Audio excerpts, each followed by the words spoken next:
రాబోయే లోక్సభ ఎన్నికల్లో గెలుపు గుర్రాలను ఎంపిక చేసే పనిలో కాంగ్రెస్ పెద్దలు తలమునకలయ్యారు. దీనికి సంబంధించిన ఢిల్లీలో కాంగ్రెస్ కేంద్ర కమిటీల ఎన్నికల సమావేశమైంది. అయితే తెలంగాణ నేతలు పార్టీ పెద్దలతో భేటీ అయ్యారు. సమావేశంలో తెలంగాణ సీఎం రేవంత్ రెడ్డి, ఉత్తమ్ కుమార్ రెడ్డి, బట్టి విక్రమార్క పాల్గొన్నారు. లోక్సభ అభ్యర్థుల పేర్లను కమిటీ నేతలకు అందించారు రాష్ట్ర నేతలు. తెలంగాణలోని 17 సీట్లలో ప్రతి ఒక్కదానిని ప్రతిష్టాత్మకంగా తీసుకున్న పార్టీ పెద్దలు అభ్యర్థుల ఎంపికపై తీవ్ర కసరత్తే చేస్తున్నారు.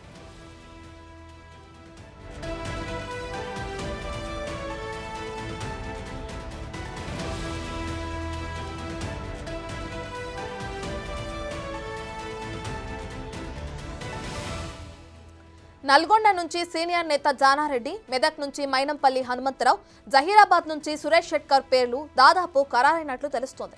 ఇక మహబూబ్ నగర్ నుంచి చల్లా వంశీచంద్ రెడ్డికి ఇప్పటికే టికెట్ కన్ఫర్మ్ అయినట్లు తెలుస్తుంది.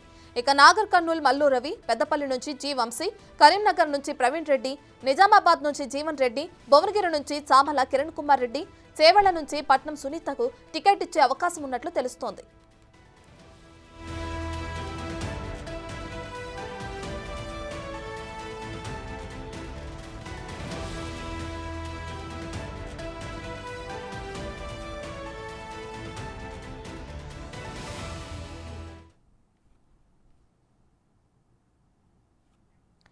రైట్, ఇదే అంశానికి సంబంధించి మరింత సమాచారాన్ని మా ప్రతినిధి శివ అందిస్తారు. సో శివ, అటు ఢిల్లీలో కాంగ్రెస్ కేంద్ర ఎన్నికల కమిటీ సమావేశమైంది. ఇప్పటికే రాబోయే లోక్సభ ఎన్నికలకు సంబంధించి కొంతమంది పేర్లను కూడా ఖరారు చేయడం మనం చూస్తూనే ఉన్నాం. దీనికి సంబంధించి పూర్తి డీటెయిల్స్ ఏంటి శివ? రైట్ రత్న, మొత్తంగా చూసుకుంటే లోక్సభ ఎన్నికలు దగ్గర పడుతున్న నేపథ్యంలో అభ్యర్థుల ఎంపికపై కాంగ్రెస్ అధిష్టానం కసరత్తు ప్రారంభించింది. దానిలో భాగంగా ఈరోజు కాంగ్రెస్ సెంట్రల్ ఎలక్షన్ కమిటీ సమావేశం 7 గంటలకు ఈరోజు ప్రారంభమైంది. ఈ కొద్దిసేపటి క్రితమే తెలంగాణకు సంబంధించిన నేతలతో సెంట్రల్ ఎలక్షన్ కమిటీ సమావేశం ముగిసింది. సమావేశం ముగించుకుని CM Revanth Reddy, deputy CM బట్టి విక్రమార్క ఏఐసీసీ కార్యాలయం నుంచి వారి నివాసాలకు వెళ్లిన పరిస్థితి అయితే కనిపిస్తుంది. అయితే ఈ సమావేశంలో ప్రధానంగా తెలంగాణకు సంబంధించిన 9 నుంచి 11 స్థానాలను ఫైనల్ చేసినట్లుగా తెలుస్తుంది. ఇంతకుముందు మీరు చెప్పినట్లుగా మొత్తం కొంతమంది కీలక నేతల పేర్లను జాబితాను ఫైనల్ చేసినట్టు తెలుస్తుంది. ఇక గతంలోనే తెలంగాణలో గాంధీ భవన్లో స్క్రీనింగ్ కమిటీ సమావేశం జరిగింది. స్క్రీనింగ్ కమిటీ సమావేశంలో రేవంత్ రెడ్డి అభ్యర్థుల జాబితాను ఫైనల్ చేసి ఆ నివేదికను అధిష్టానానికి సమర్పించారు. అధిష్టానానికి సమర్పించిన నేపథ్యంలో అధిష్టానం కూడా ఆ బాధ్యతను రేవంత్ రెడ్డికి అప్పగించినట్టు తెలుస్తుంది. కానీ పోటీ ఎక్కువ ఉన్న నేపథ్యంలో కొన్ని నియోజకవర్గాలకు సంబంధించి సెంట్రల్ ఎలక్షన్ కమిటీలో చర్చించి నిర్ణయం తీసుకోవాల్సి ఉంటుంది. కాబట్టి ఈ సమావేశానికి రేవంత్ రెడ్డి, బట్టి విక్రమార్క హాజరయ్యారు. ఇక సిఈసి అంటే సెంట్రల్ ఎలక్షన్ కమిటీ మెంబర్గా ఉత్తమ్ కుమార్ రెడ్డి కూడా ఈ సమావేశానికి హాజరయ్యారు.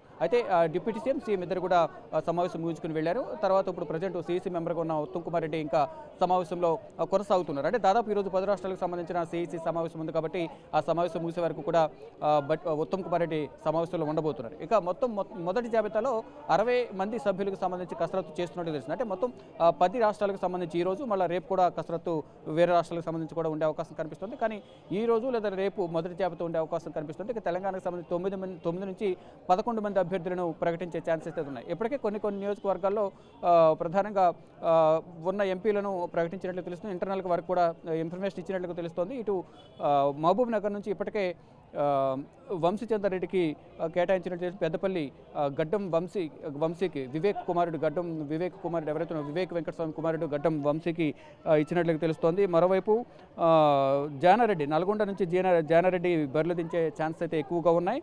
జహీరాబాద్ నుంచి సురేష్ షెట్కర్, మాజీ ఎంపీ సురేష్ షెట్కర్ కూడా జహీరాబాద్ నుంచి దాదాపు ఖరారైనట్లుగా తెలుస్తోంది. మరోవైపు నాగర్ కర్నూలు నుంచి మల్లు రవి గతంలోనే ఇక్కడ ఢిల్లీ తెలంగాణ ప్రభుత్వ ప్రత్యేక ప్రతినిధిగా ఉన్నారు. తాను లోక్సభ నుంచి పోటీ చేస్తానని చెప్పి పదవి కూడా రాజీనామా చేసినప్పటికీ కూడా ప్రజెంట్ నాగర్ కర్నూలు సీటు తనకే వస్తున్నట్టు కూడా ధీమా వ్యక్తం చేస్తున్నారు. గతంలో జరిగిన లోక్సభ ఎన్నికల్లో కూడా నాకు 3 లక్షల పైనే ఓట్లు వచ్చాయి. ఇప్పుడు జరిగిన సర్వేలో కూడా నాకే అనుకూలంగా ఉంది, కాబట్టి నాకే అవకాశం ఉంటుంది, నాకే సీటు దక్కుతుంది అనేది ధీమా వ్యక్తం చేస్తున్నారు. ఆ దిశగా కూడా మల్లు రవికి ఈ ఛాన్స్ ఇచ్చే అవకాశం అయితే ప్రధానంగా కనిపిస్తోంది. మరోవైపు నిజామాబాద్ జీవన్ రెడ్డిని బరిలో దించే ఛాన్సెస్ కనిపిస్తున్నాయి. ఇక్కడ నిజామాబాద్లో present BJP MP Dharmapuri Arvind ఉన్నారు. ఆయన ఢీగట్టే విధంగా జీవన్ రెడ్డి అయితేనే కరెక్ట్ అనేది ప్రధానంగా కాంగ్రెస్ రాష్ట్ర నాయకత్వం నాయకత్వం కానీ అగ్రనాయకత్వం కూడా నిర్ణయించుకున్నట్టు తెలిసింది. దానిలో భాగంగానే ఎమ్మెల్సీ జీవన్ రెడ్డిని అక్కడ బరిలోకి దించే ఛాన్స్ అయితే కనిపిస్తున్నాయి. ఇక భువనగిరి నుంచి చామల కిరణ్ కుమార్ రెడ్డిని, అలాగే చేవేల నుంచి పట్నం సునీతకి ఛాన్స్ ఇచ్చే అవకాశం కనిపిస్తుంది. రీసెంట్గా బీఆర్ఎస్ నుంచి కాంగ్రెస్లో జాయిన్ అయిన సునీత మహేందర్ రెడ్డి, అంటే పట్నం మహేందర్ రెడ్డి ఎవరైతే ఉన్నారో మహేందర్ రెడ్డి భార్య సునీత మహేందర్ రెడ్డికి చేవేల నుంచి అవకాశం ఇచ్చే ఛాన్స్ అయితే ప్రధానంగా కనిపిస్తున్నాయి. వీరితో పాటు మరికొన్ని ప్రాంతాల్లో అంటే మల్కాజ్గిరి నుంచి మైనపల్లి హనుమంతరకు దాదాపు ఖరారైనట్టు తెలుస్తుంది. ఇక్కడ కూడా గట్టి పోటీ ఉంది. ఇతర అంటే పెద్దపల్లి నుంచి ఇప్పటికే వంశీకి కేటాయించినట్టు తెలుస్తుంది. కానీ ఇక్కడ రీసెంట్గా జాయిన్ అయిన వెంకటేష్ నేత కూడా ఏఐసీసీ కార్యాలయానికి వచ్చారు. అధిష్టానం పెద్దలను కలిసేందుకు కూడా ఆయన ప్రయత్నాలు జరుపుతున్నారు. ఇక గతంలో ఎంపీలుగా ఉన్నవారు కూడా సర్వే సత్యనారాయణ కానీ ఇతర సీనియర్ నేతలు కొంతమంది వచ్చి అధిష్టానం పెద్దలను కలిసి మాకు కూడా ఈసారి అవకాశం ఇవ్వాలనేది వారందరూ కూడా వినతి పత్రాలు సమర్పిస్తున్నారు. ఇక ఫైనల్గా ఎవరికి అవకాశం ఉంటుంది, మొదటి లిస్టు రేపు లేదా ఈరోజు రాత్రికి ప్రకటించే అవకాశం ఉంది. కాబట్టి మొదటి జాబితాలో 9 నుంచి 11 మంది జాబితా, ఆ 17 మంది నియోజకవర్గాలకు సంబంధించి 9 లేదా 11 మంది అభ్యర్థులను రేపు ప్రకటించే అవకాశం అయితే ప్రధానంగా కనిపిస్తోంది. Right, thank you Shiva.